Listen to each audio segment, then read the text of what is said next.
"The water's boiling!"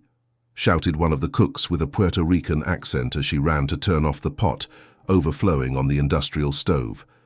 Kate dropped the stack of glasses she was drying with a cotton cloth and rushed over to the nearby sink. Steam was already fogging up the windows of the service area. A silver tray slid off the counter and almost hit the floor, but she caught it just in time. "Careful with that, for God's sake," she murmured, more to herself than to anyone else. She went back to scrubbing glasses quickly, trying to get through the next stack of greasy dishes waiting for her. It was gala night at the Belmont Mansion, an imposing neoclassical building in the heart of the Upper East Side. The charity event hosted by the American Foundation for Innovation and Development had gathered politicians, tycoons, heirs, and Manhattan celebrities, all dressed to the nines and doused in expensive colognes, laughing under baccarat crystal chandeliers as if the world existed only inside those walls. Behind the scenes, the reality was starkly different. Kate wore a stained white apron and thick rubber gloves. Her brown hair, once straightened, was pulled into a messy bun, damp from the kitchen's heat. The plain uniform provided by the staffing agency was beginning to cling to her skin with accumulated sweat. She wiped her forehead with her forearm before stacking another load of plates onto the steel shelf. 3 more hours remained in her shift, and her entire body was already begging for rest. "You should be out in the main hall, girl," said Maria, the kitchen supervisor, with a tired smile as she hurried by. "With that face, you'd make more in tips than all night back here." Kate didn't reply. She was used to that kind of comment. Yes, she was pretty, fair skin, green eyes, delicate features, but none of that paid her overdue college bills or the electric notices piling up at the small apartment she shared with her mother in Bushwick. On the other side of the mansion, in a hall wrapped in European tapestries and columns, the atmosphere was completely different. "Mr. Caldwell just arrived," the maître discreetly informed the event host, leaning slightly toward him. "Perfect. Serve the Chateau Margaux," the host replied, subtly adjusting his jacket. Richard Caldwell entered like an elegant spectre under the golden lights of the ballroom. His tailored Savile Row suit, slightly tousled grey hair, and eyes cold as steel immediately drew attention. At 39, he was one of the most powerful figures in Silicon Valley, known for turning startups into billion-dollar empires and hearts into ashes. Since the scandal of his divorce, his presence at events had been rare. He hadn't appeared publicly since his ex-wife, Sylvia, had been caught in the arms of his former mentor and business partner at Caldwell Enterprises. Business magazines and gossip sites chewed on every detail of the drama like hyenas. Richard, in response, had become even more reserved, limiting himself to rare and always strategic appearances. "Richard," a banker greeted him, glass in hand. "You finally showed up. We thought you'd gone off to exile in the Swiss Alps." "I considered it," he replied with a subtle smile, though his eyes scanned the room, distant, assessing, calculating. The party moved with precision. Waiters glided like chess pieces, and the string quartet filled the air with Vivaldi. Richard wasn't there to socialize. He needed to reconnect with some international investors and discuss a new urban intelligence project his company was funding in partnership with the New York City government. But when he walked past the glass door separating the main hall from the service area, he stopped. For a moment, something caught his attention. Through the semi-opaque partition, he saw a young woman kneeling, delicately washing what appeared to be an old silver tray. Steam rose from the stainless steel sink and surrounded her like a soft mist. She cleaned each detail with such care that it looked like a ritual. What struck him, however, wasn't the efficiency. It was her presence, the way she kept her spine straight, even while kneeling. The serene, almost stoic expression. The quiet precision of her movements, as if each dish or glass were priceless. She had no idea she was being watched, and yet there was dignity in every gesture. Richard furrowed his brow. "Who's that?" he asked, turning to the host, who appeared beside him holding a glass of Dom Pérignon. "Her?" The host followed his gaze, then let out a restrained laugh.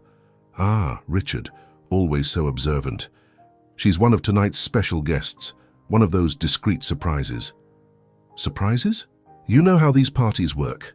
Discretion is everything.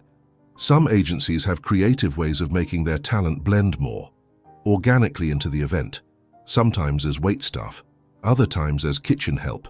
Naturally, only the right names get access.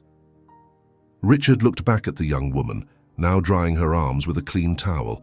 The host's explanation made sense in the world he knew, a world where everything had a price, where charm was curated, where spontaneity was rare and often staged. "Does she have a name?" he asked, still watching. "Kate, I think. Kate something. Probably a pseudonym. With that face, wouldn't surprise me if she was in a Calvin Klein ad last week." Richard didn't respond. His eyes stayed locked on the woman, now pushing a cart full of polished silverware out of the kitchen. He drifted away from the host and, without thinking much, followed toward the service hallway.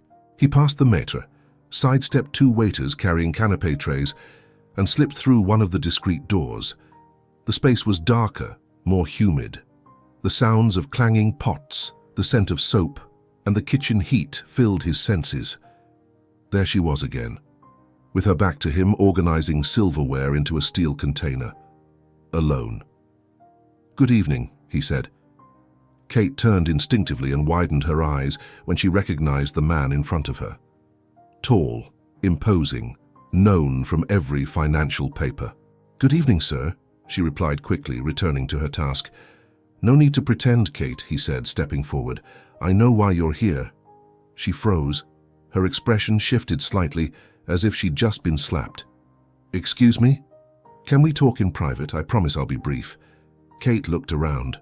There was no one else in that hallway, but she'd lived long enough to know when she was about to be mistaken or diminished. "I'm here working," she said firmly. "Washing dishes, literally." "So of course," he replied, uncertain. "Part of the game, right?" "What game exactly?" she shot back, her voice tight with restrained anger. "The one where a woman washing dishes at a millionaire's party must be for sale." Richard was silent for a moment. His eyes faltered, and for an instant, he realized he'd made a mistake. The young woman in front of him had not a trace of pretense. No rehearsed charm, no flirtatious giggles, just silent fury and wounded pride. "I'm sorry. I misunderstood." Kate grabbed the dish towel, dried her hands and turned to leave.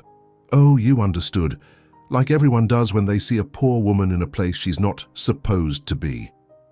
And with that, she slipped through the back door and disappeared down the corridor, leaving Richard standing there with a strange weight in his chest, a feeling he hadn't felt in a long time.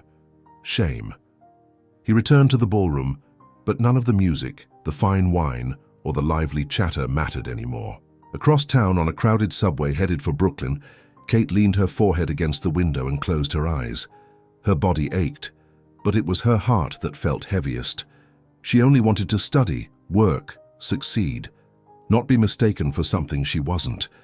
What she didn't know was that that night, without meaning to, she had left an indelible mark on the mind of the most unreachable man in Manhattan, and that this cruel, unjust, humiliating misunderstanding would forever alter the course of her life. "Are you crying?" The question came softly, almost a whisper, from one of the kitchen staff as Kate placed her apron into the dirty laundry bin, avoiding eye contact with anyone. "It's nothing," she replied quickly, her voice thick, trying to hide her tear-filled eyes. "You sure?" pressed the other woman, a Haitian immigrant named Claudine, who had been working events like this for years and knew that look too well. "Looked like someone hurt you." Kate just shook her head. She didn't want to talk. Not there.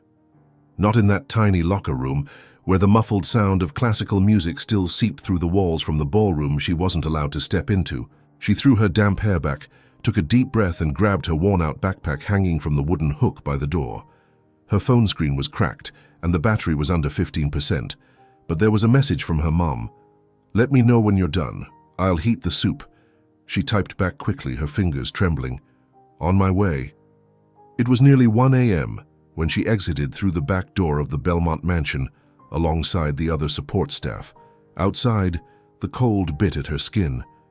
The wind that swept through the sidewalks of the Upper East Side seemed to mock the exhaustion in her legs. Heels clicked on the opposite sidewalk from rich women dressed in designer labels, laughing, some already tipsy, slipping into black SUVs with drivers holding the doors open. Kate crossed the street in silence and went down the stairs to the nearest subway station. Brooklyn-bound, F-line. She caught the nearly empty train and sat in the very last seat of the car, where no one could see her bury her face in her hands. Only when the train plunged into the dark tunnels and the metallic vibration grew stronger did she let the tears fall. Hot, heavy, filled not just with the humiliation of the night, but with a lifetime of small wounds that had never healed properly. Being mistaken for an escort, for someone who was there to sell herself, by a man like Richard Caldwell. That's what hurt the most, not the mistake itself, Dee, but who it came from. A man she had admired from afar for years, who had graced the covers of business magazines she read in the NYU waiting room while trying to renegotiate her overdue tuition. A man who, in that moment, had reduced her dignity to something disposable. The pain settling in Kate's chest was familiar, the same one she had felt as a teenager, when a teacher suggested she'd probably drop out and end up working like her mother, washing hair and doing nails. The same pain from being rejected for internships despite good grades, because she didn't have the corporate profile. The same pain when a manager once suggested she smile more during a job interview. This time, though, it felt deeper. Maybe because for a second, she'd believed she was invisible enough not to be noticed. That being behind the sink, wearing gloves and with her hair pulled back, would somehow make her immune to judgment. But no, not even on her knees, with dish soap in her hands, was she spared from the weight of being a woman, poor and out of place. The next day, Kate woke up with a swollen face and an exhausted body. The smell of brewed coffee filled the tiny two-room apartment in Bushwick that she shared with her mother. Celia Moss, a longtime hairdresser, was in the kitchen organizing supplies on the makeshift counter, the home salon, as she called it. Late night, she asked without turning around, focused on lining up nail polishes. Almost 3 in the morning. Big event. You get paid, right? Kate nodded even though her mum wasn't looking. Yeah, cash. I'll be able to pay one of the overdue tuition installments with it. Thank God, Celia muttered, giving a tense smile.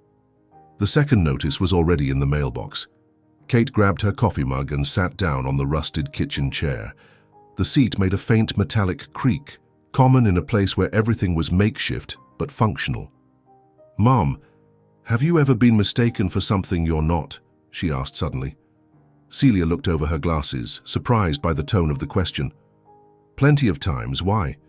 Last night, some guy thought I was at the event. As an escort, one of those women kept backstage to be brought out later. Celia stopped what she was doing. She took a deep breath and walked over, resting her hands on her daughter's shoulders. You know who you are, Kate, and you know those rich people live on a different planet. They don't even breathe the same air as us. Kate gripped the mug tightly. It was Richard Caldwell, Mom. The silence that followed was long. The billionaire CEO? That's him. He came into the kitchen, said he knew why I was there, that I didn't need to pretend. Celia stepped back, returning to the stove with a dark expression. It hurt because you admired him, because you thought he was different from the rest. I really did. Well, learn this now, baby. People like us don't get the luxury of being naive about the top of the pyramid. We're not born with the benefit of the doubt. Kate didn't answer. She stood up, grabbed her coat from the hook, and walked out. Meanwhile, in a Park Avenue duplex penthouse, Richard Caldwell sat in front of an unlit fireplace, a cup of black coffee in his hands. Morning sunlight filtered through the apartment's glass windows, but he didn't notice the view. His eyes were fixed on some indistinct point on the opposite wall. He hadn't slept well since the party. Something about that girl had unsettled him. Not just her understated beauty or her indignant response, but the way the confrontation had made him feel small. A man used to controlling entire rooms, who could secure million-dollar deals with a half sentence, who made presidents nervous in negotiations, had been disarmed by a young woman washing dishes with red hands and fire in her eyes. He thought it was a game, a disguise, but when she said washing dishes literally, something inside him cracked. She wasn't the one playing a part. He was. The cynicism, the suspicion, the detachment, It was all his. And for the first time after months of hiding behind meetings and emails, he felt like he had done something unforgivable. That wounded, steady, proud gaze had stayed with him ever since. Kate was spending the afternoon organizing her mother's salon supplies when her phone buzzed. It was an automatic notification. News app. The headline read, "Richard Caldwell makes appearance at charity gala after months out of public view." The photo showed the exact night it had all happened. He was smiling faintly, glass in hand, surrounded by businessmen. Nothing hinted at what had happened in the mansion's service hallway. Kate took a deep breath and locked the screen. She didn't have time for billionaires and their bad assumptions. She had work to do, and with luck she'd leave that story behind. But fate had already begun weaving its threads, and neither she nor Richard could imagine what still lay ahead. "Excuse me, Kate Moss." The male voice interrupted her, just as she was scrubbing the counter at the small cafe where she worked the morning shift. Kate turned around, still holding the cloth, expecting to find an impatient customer complaining about a late order. But what she saw left her momentarily frozen. It was him, Richard Caldwell. In the flesh, wearing a dark overcoat, standing there in the middle of the cramped Sunny Beans cafe, the neighborhood spot where she'd been working part-time for the last 2 years. Around them, customers glanced discreetly, and the cashier beside her widened her eyes as if she'd just seen a movie star. "What are you doing here?" Kate asked, surprised and tense, stepping back slightly. Richard looked different from the gala night. No suit, no apparent arrogance. His hair more tousled than usual and his eyes more human. He held a to-go cup of coffee, clearly bought just so he wouldn't arrive empty-handed. His voice was quiet. "I came to apologize." Kate raised her eyebrows, crossing her arms over the black apron stained with milk foam. "You came all the way to Brooklyn to my job for that?" "Yes," he answered without hesitation. "I know it's unusual, but what happened at the party was wrong. What I said was arrogant, offensive, and completely out of line. I shouldn't have assumed anything about you." She stared at him silently for a few seconds. There was honesty in his expression, but Kate wasn't naive. The anger hadn't gone away, neither had the shame. "It took you 3 days to realize that." "It took me 3 days to understand that the way I see the world is warped," he admitted. "I don't know what I was expecting that night. Maybe just another fake smile, another rehearsed line. But you were real. And for the first time in a long time, I saw myself clearly. And I didn't like what I saw." Kate looked away. A customer in the back raised a hand. She lifted hers in return, signaling one moment, then turned back to Richard. "I'm in the middle of my shift. This isn't exactly the place for a redemption speech." "I know, but I wanted to make you an offer too." Kate narrowed her eyes. "An offer? I have a foundation under the Caldwell Group. It's meant for social impact initiatives, but lately it's been little more than a tax write-off. I haven't done much with it, until now. I want to revamp it, start fresh. And I need someone with a real perspective. Someone who knows what life is like outside the Park Avenue bubble." She raised an eyebrow, skeptical. "You want to hire me? For an internship. Official. Paid. No favors. No personal assistant nonsense. I want you in the social projects department at Caldwell Enterprises. You're studying business administration, right?" "How do you know that?" "I had my assistant look into it. I wanted to understand who you were. I know it sounds invasive, but..." He hesitated. "I needed to be sure I wasn't just projecting something onto you again." Kate didn't answer. Her head was spinning. Internship. Caldwell Enterprises. Salary. Experience. Everything she'd been chasing for 2 years through applications that never went anywhere. And now here it was, the CEO himself making an offer. But it was dangerous. The memory of what he'd thought of her still stung. "Why are you really doing this?" Richard took a breath, looking her in the eye. "Because I believe you're exactly the kind of person who can turn something stagnant into something with soul. And maybe because I want to make it right. Not with money, with a real opportunity. You don't owe me anything, Kate, but I owe you respect. The customer in the back coughed, impatient. Kate took a deep breath and pulled off her rubber gloves. She looked down at the floor for a moment, then met his eyes again. "I'll think about it." Richard nodded. He pulled a card from the inner pocket of his coat and handed it to her. "That's my personal number. If you say yes, HR will reach out within 24 hours. No catch. It's an internship, with all the rights and responsibilities." She took the card but said nothing. "Good luck today," he added with a small smile before heading out the glass door, leaving behind the smell of coffee and a storm of thoughts. Kate spent the rest of her shift with her head elsewhere. The card in her pocket felt like it was burning. She thought about college, the overdue tuition payments, the community projects she had designed for her neighborhood, now buried in old notebooks, waiting for support that never came. When she got home, she told her mother everything. "He came in person?" Celia asked, surprised by the visit. "He did, apologized, and offered me an internship in the company's social projects department." "And you said yes?" "Not yet." Celia sat on the edge of Kate's bed next to the desk where she studied. The room was small, cramped, but always tidy. "Listen to me, baby. Dignity is something no one can take from us, but that doesn't mean it needs to turn into a wall. Sometimes an opportunity is just that, a chance. If you can stay true to who you are, maybe you can show him who you are too." Kate was quiet for a few seconds. "I just don't want to feel used or watched like I'm being judged for something else."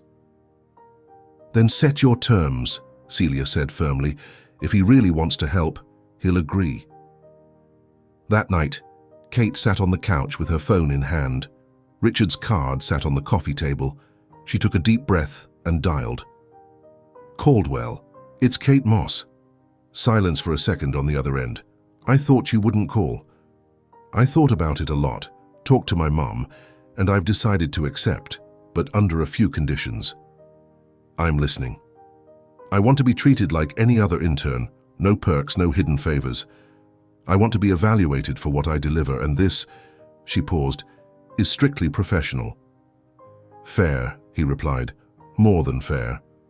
"So, we have a deal?" "We do. Our HR team will contact you first thing tomorrow. Welcome aboard, Kate, and thank you. We'll see if you're still thanking me once you see me working." She hung up, and only then realized she was smiling. The next morning, an email from Caldwell Enterprises was in her inbox. "Welcome to the internship program, social projects." Kate could hardly believe it. Still wearing her old sleep shirt, she read it 3 times. She would start on Monday. Over the next few days, she prepared like never before. She printed articles on social impact management, studied American NGO case studies, revised her resume, organized her old project portfolio. She bought a new blouse, white, professional, simple, with the last of the money in her account. She had her black graduation pants dry cleaned. She couldn't afford new ones. On her first morning, she left the house with her backpack on her shoulders and her heart racing. She took the subway to Midtown, got off at Grand Central, and walked the streets lined with skyscrapers until she reached the headquarters of Caldwell Enterprises, a 40-story glass tower with a white marble lobby and receptionists who looked like models. She showed the confirmation email at reception. They gave her a temporary badge. She took the elevator to the 22nd floor. The doors opened to a quiet, modern and cold floor. Digital panels, smoked glass, minimalist artwork. A woman in a lilac blazer stood waiting with a clipboard. "Kate Moss?" "Yes." "I'm Amanda from HR. Let's begin." And just like that, Kate crossed the invisible line between anonymity and possibility. Not by the hand of a savior, but through her own choices.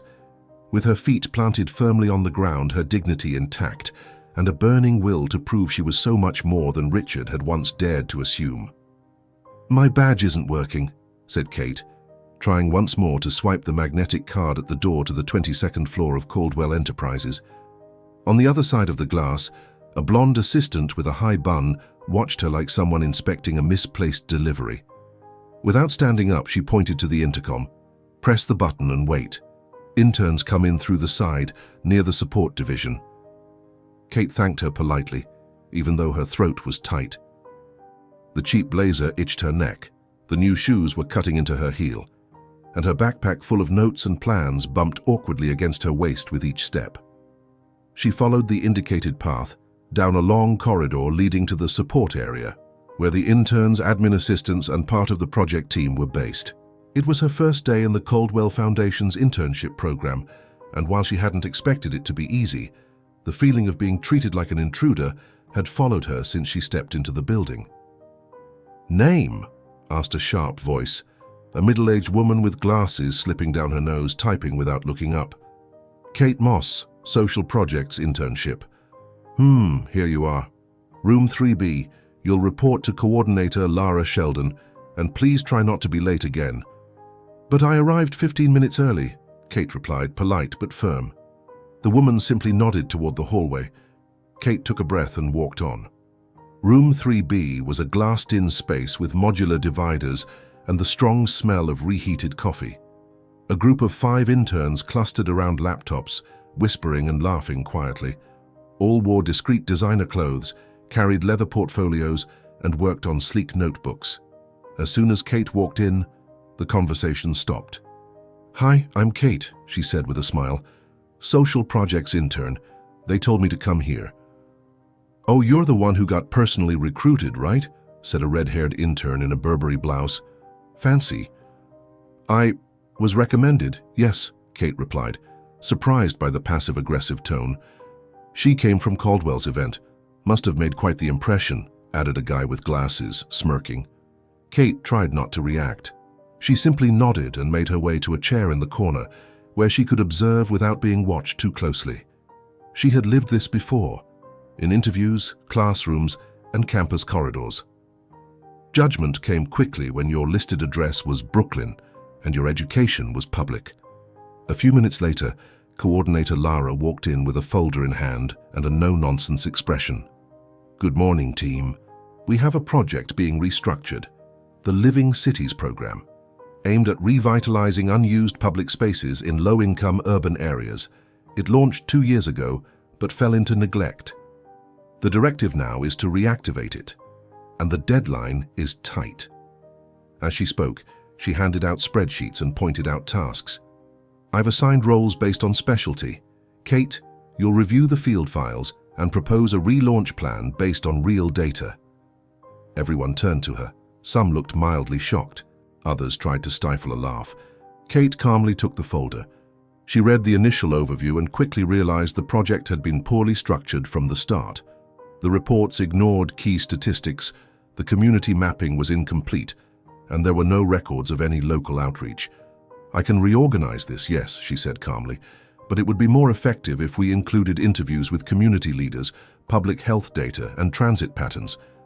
The mapping doesn't even estimate impact radius." Lara looked up. "You've already read the project?" "I read the summary on the company's site, and I studied similar projects over the past few days." The coordinator stared at her for a second, then nodded. "Good. That's exactly what we need." Kate sat back down. The tension in the room hadn't lifted, but now there was a glimmer of recognition.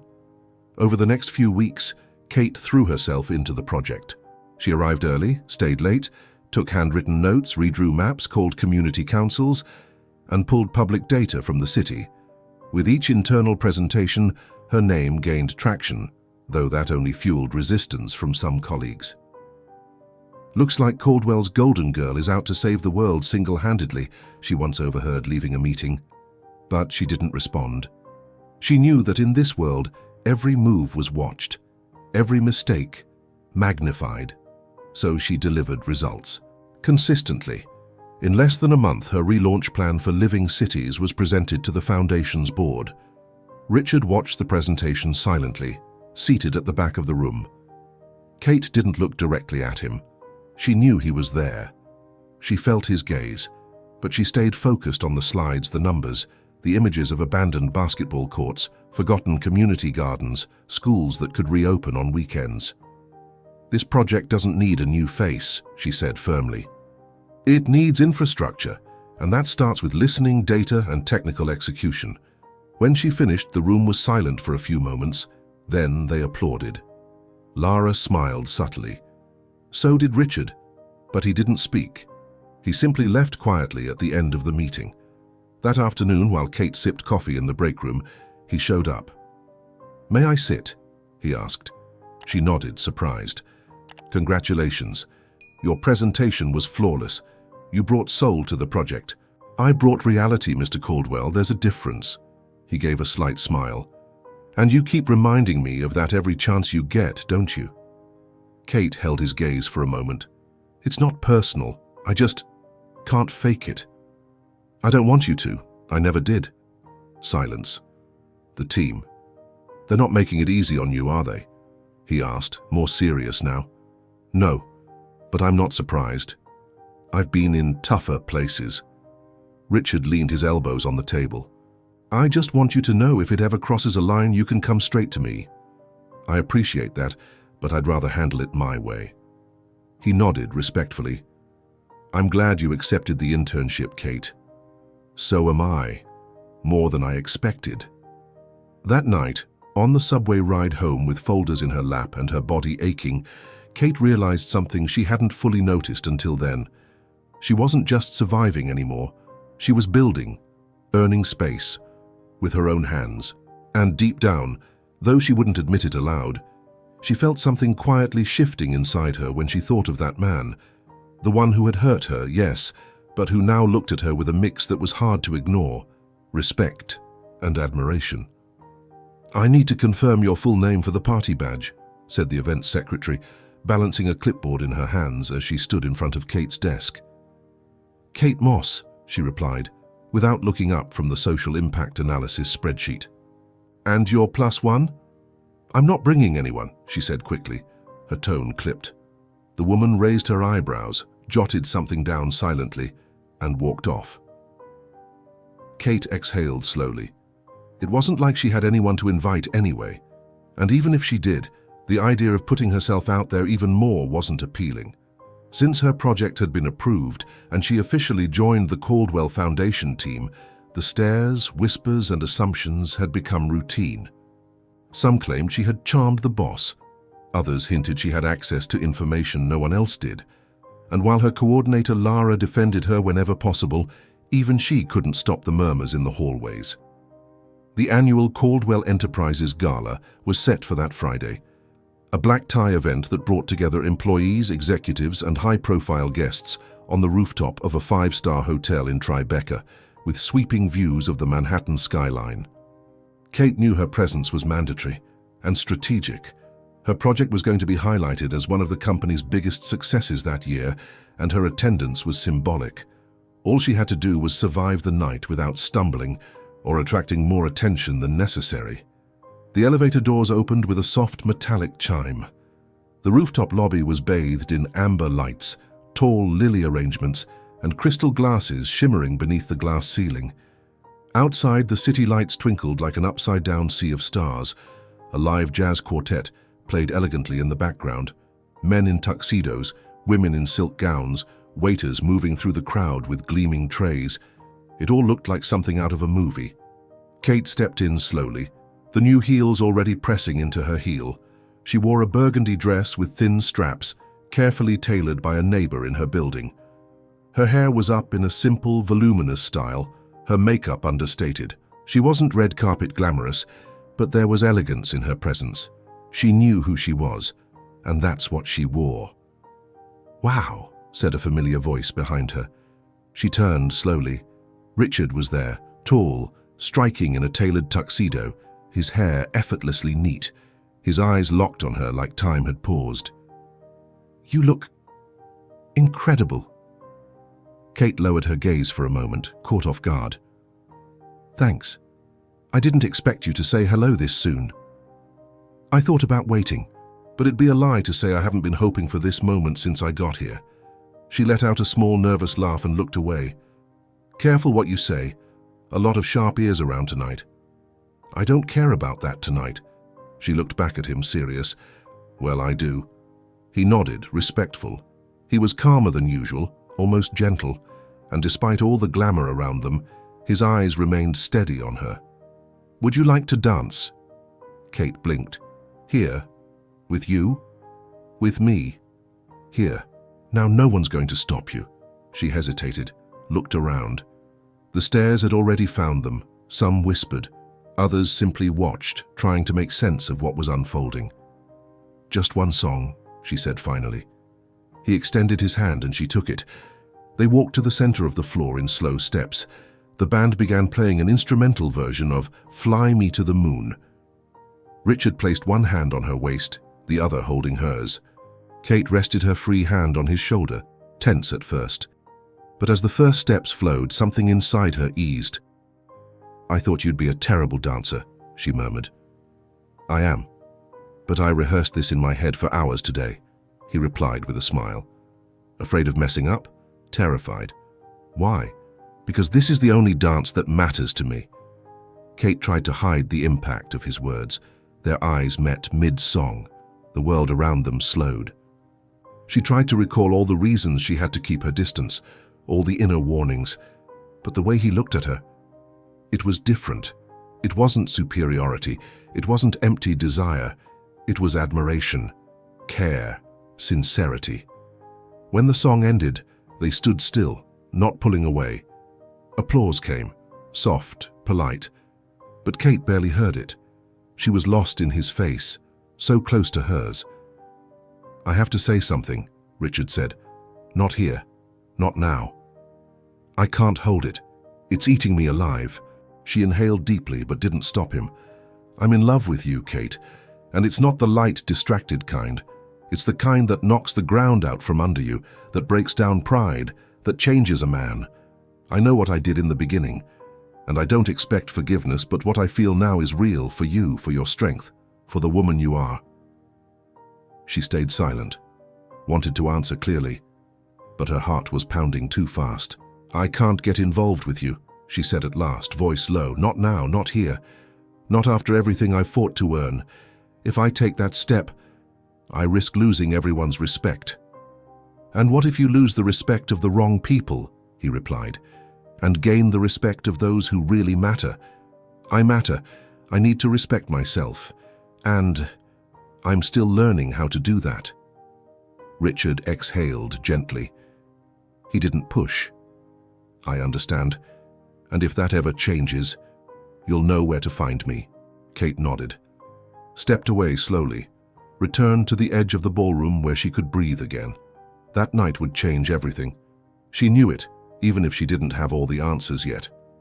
On the way home, sitting in the back of a taxi, she looked out the window at the city lights passing like blurs. Her heart still racing, the music still echoing, and the feeling that for the first time in a long time, someone truly saw her. But being seen wasn't enough. And love sometimes had to wait. "Is everything okay with you?" The question came out of nowhere, delivered with suspicious casualness by Gabriel, the same red-headed intern who, weeks earlier, had mocked Kate's entry into the company. Kate barely looked up from her computer screen. She was deep into reports for the second phase of the Living Cities program, but instantly recognized the forced sweetness in Gabriel's tone. "Why wouldn't it be?" she replied, keeping her voice neutral. "Oh, I don't know. People are saying you and Mr. Caldwell—" She paused dramatically as if searching for the right word. "Got pretty close at the company party." Kate felt her stomach twist. Not in surprise, in quiet rage. She knew this moment would come. Ever since she danced with Richard under everyone's watchful eyes on the Tribeca rooftop, whispers in the hallway had become rumors, and the rumors were fast turning into scandal. "We were dancing, like everyone else," she said, eyes still on the chart in front of her. Gabriel gave a muffled giggle and walked away, leaving behind the scent of expensive perfume and bad intentions. Kate sighed, closed her laptop, and stood up. She needed a break before she exploded. She made her way to the 22nd floor terrace, a small outdoor space where employees occasionally went to smoke or breathe between meetings. The Manhattan sky was overcast, the late autumn air heavy with chill. From up there, the cars looked like toys, the buildings like stacked blocks, and everything felt distant except the tension. Deep down, she knew something was growing between her and Richard. It wasn't just admiration or physical attraction, it was connection. It was the way he looked at her when she said something no one else took the time to hear. It was how he respected her, even when he disagreed. It was the way he waited, patiently, quietly. But was that enough? The glass door opened behind her. "I thought I might find you here," Richard said softly, approaching with calm steps. She didn't turn. "People are talking." Her voice was steady, but there was hurt in it. "I know," he replied, stopping beside her. "They're talking to me too." "And what do you say?" "I tell them my personal life isn't company business, but I know for you it's different." She finally turned to face him. "It's more than different. It's dangerous. I fought to earn my place here. I don't want people thinking I slept with the boss to get it. I would never let anyone say that. But they already are, Richard. And I can't control what people say. I can only control my choices. And right now, I can't choose you." He held her gaze in silence, serious but not angry, just understanding. "Then tell me what I can do." Kate hesitated. A gust of wind picked up, blowing loose strands of her hair. "Go public. Say there's no favoritism. Say I earned my place. Say it to the press, to the shareholders, to the board." Richard furrowed his brow slightly. "If I do that, the headlines will become even more sensational." "I know, but it will give me a voice. It will show that I'm not your shadow. I'm someone who earned this." He nodded slowly. "All right, I'll do it. But you need to be ready for everything that comes with that." "I've been through worse since the day I was born," she said, eyes steady. "Manhattan doesn't scare me anymore." 2 days later, Richard held a discreet press conference, nothing grand, just a room of business reporters, shareholders, and directors. The official topic was the restructuring of the Caldwell Foundation's social projects, but at the end he surprised everyone. "Before we close," he said, adjusting the mic, "I want to make an important clarification. Recently there have been speculations about internal favoritism within our social projects team, specifically regarding intern Kate Moss. I want it on record that Ms. Moss was hired through a formal and standard process, and that her role is entirely justified by her remarkable competence. The results of the Living Cities program speak for themselves. Any insinuation that discredits her path will be treated as defamation." Silence, flashes, murmurs among the journalists. Richard continued, "I believe we must recognize the merit of young talent, regardless of their background. And if I must take criticism for that, so be it. But I will not compromise the integrity she has brought to this company." The conference ended under a veil of tension. Hours later, headlines appeared. Caldwell Enterprises CEO defends intern, praises young talent from Brooklyn. The accompanying photos showed Kate in profile, unaware she was being photographed during her presentation. The public reaction was split. Some called her an opportunist, others called her a symbol of social mobility. But what mattered most was that her story was now hers, no longer defined by other people's speculation. "That was brave," Kate said, when she saw him that same night in an empty conference room. "That was fair," Richard corrected. "You earned it." She stepped closer. Her eyes, once full of hesitation, now held clarity. "I don't know what will happen with us, but I do know. I trust you, for the first time. Truly." He looked at her, gently brushing his fingers against hers. "And I'm willing to wait as long as it takes." "Maybe. We won't have to wait that long," she said. And then, with quiet resolve, she leaned in and kissed him. Brief, but full of truth. The world outside was still cruel. The headlines, ruthless. The co-workers, many still skeptical. But between them, there was now something stronger than all of that. Choice, truth, and a promise just beginning to take shape. "He's already waiting for you," said the housekeeper with a discreet smile, opening the side door of the house. Kate gave a soft, "Thank you," and stepped into the hallway lined with dark wood, where the paintings on the walls seemed to watch her in silence. The windows of Richard's home overlooked Central Park, but it was the cozy, less formal back room where he spent his weekends with his son. There he was, Ethan, 9 years old, thin and reserved, sitting on the carpet with a chessboard set up in front of him. Next to him, Richard was reading a hardcover book, but stood the moment he saw Kate approach. You came, he said, smiling and adjusting his reading glasses. I said I would, didn't I? Kate replied, trying to mask the quiet tension growing in her chest. It was the first time she'd see Ethan up close, after weeks of her and Richard deepening their relationship more openly. Ethan, this is Kate. Remember her? Richard said, crouching beside the boy. Ethan lifted his eyes slowly. A pair of green irises, almost identical to his father's, studied her with curiosity and caution. Kate knelt down to his level. Hi, Ethan. Nice to meet you. The boy didn't respond right away. He gave a small nod and returned his eyes to the board. We're in the middle of a game, Richard explained. He beat me yesterday, actually.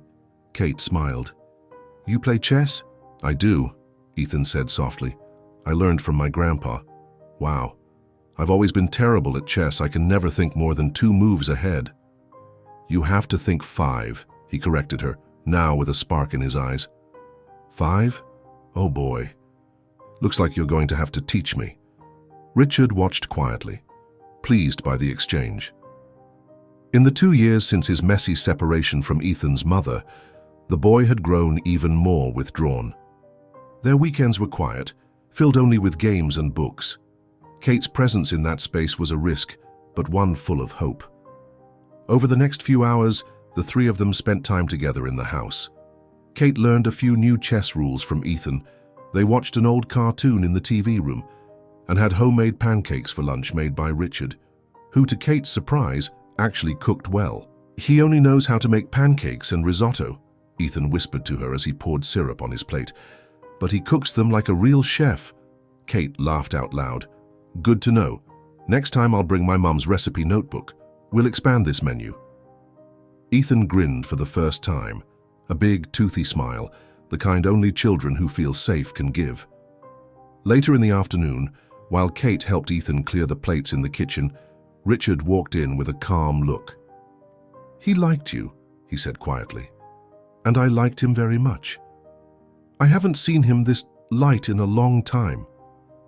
He just needed someone who spoke at his pace, Kate said, drying a plate with a checkered towel. Richard paused for a moment. His eyes studied her like he was trying to memorize the moment. I've been waiting for this, he said. The moment I'd know. We're stronger together. Kate set the plate down and looked at him. So have I. Would you come back tomorrow? I would. And the day after that? Depends on what's for lunch. He laughed. I wanted to ask you something. Kate raised her eyebrows. It's not a contract, he said quickly. Not a company proposal. It's just something between us. She waited in silence. I know your life was built with effort. Every step you've taken has come from hard work and sacrifice. And that's exactly why I admire you the way I do. That's why I want to ask, would you move in with me? With us? Kate blinked a few times. She hadn't seen that coming. Move in? Not right away if you're not ready. But I want to build a home with you. A space where you can be exactly who you are. With me. With Ethan. No masks, no fear. She took a deep breath. Are you sure? I've never been more sure. She looked over at Ethan, now playing with the dog on the couch, laughing to himself, then looked back at Richard. I'll do it. In the weeks that followed, the move was slow but full of meaning. Kate didn't leave her apartment in Bushwick immediately. She came little by little, leaving behind books, clothes, small personal items. Soon, one shelf in Richard's closet was filled with her floral scarves. The bathroom counter held her lavender-scented creams and hair products. The once minimalist office now had a picture frame with a photo of the 3 of them, Kate, Ethan, and Richard, taken during an impromptu picnic in Central Park. On the first Sunday, she officially slept there. Ethan knocked on her bedroom door in the morning. Are you going to be here tomorrow too? I am, she said, pulling the blanket up to her chin, still sleepy. Then can I say you live here? She paused for a second and smiled. You can. He nodded and ran down the hall. That same day, while having breakfast together on the terrace overlooking the park, Richard held her hand. We're building something, Kate, and I want you to know this. It's only real because it started the right way, even when we thought everything was wrong. She looked at him, eyes full of emotion. I used to think I didn't belong here, But now I finally understand. This place is mine too." They embraced, and for the first time, Richard's house felt complete. Not because of the luxury, but because now there was affection, presence, truth, family. "Mum, she's coming!" Ethan shouted, racing down the stone path with a blue flower in his hand. Kate looked up from the light veil she was adjusting in her hair and felt her heart skip. In the distance, between the garden branches and tall Montauk grass, a white pickup truck approached slowly, with Celia in the passenger seat, waving to her daughter. "They're here," Kate said, smiling with a mix of nerves and happiness. A soft breeze carried the salty scent of the sea, invisible from there but unmistakable in the air. The ceremony would begin in just a few minutes, simple, just as she had dreamed. Around the garden, white chairs had been arranged in a half moon. Among them, only the closest friends and family, fewer than 30 people, including community members from Brooklyn, colleagues from the Caldwell Foundation, and a few neighbors who insisted on bringing flowers from their own yards as gifts.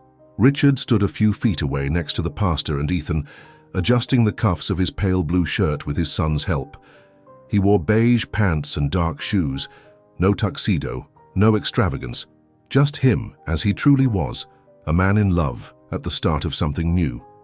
Kate, for her part, wore a linen white dress, no sparkle, no structure, but it hugged her with just the right grace. In her hands, a bouquet of lavender and daisies, picked that morning by Ethan and Richard. Her hair was half up, held in place by the same clip her mother had worn to a civil wedding almost 30 years earlier. "You look beautiful," said Celia, stepping out of the car with misty eyes. "Thank you for everything, Mom. For never letting me give up," Kate whispered, hugging her tightly.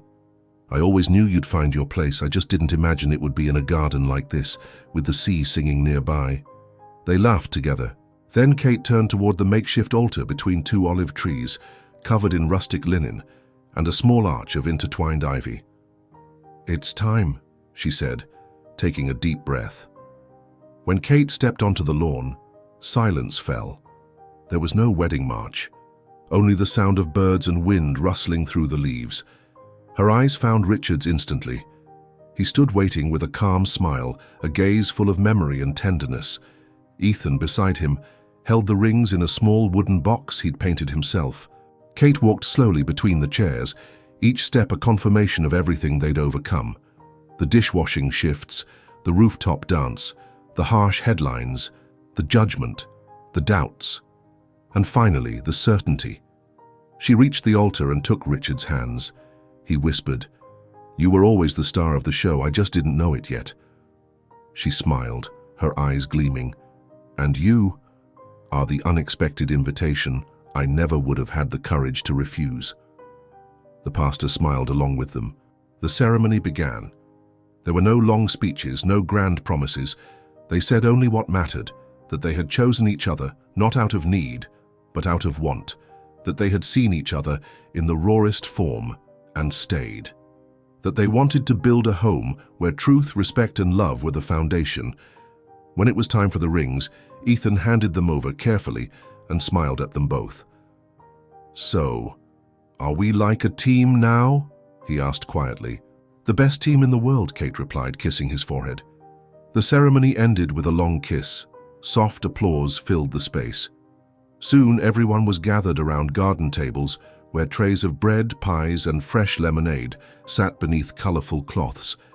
Gentle music floated through the air, played by one of Kate's childhood friends on an old guitar.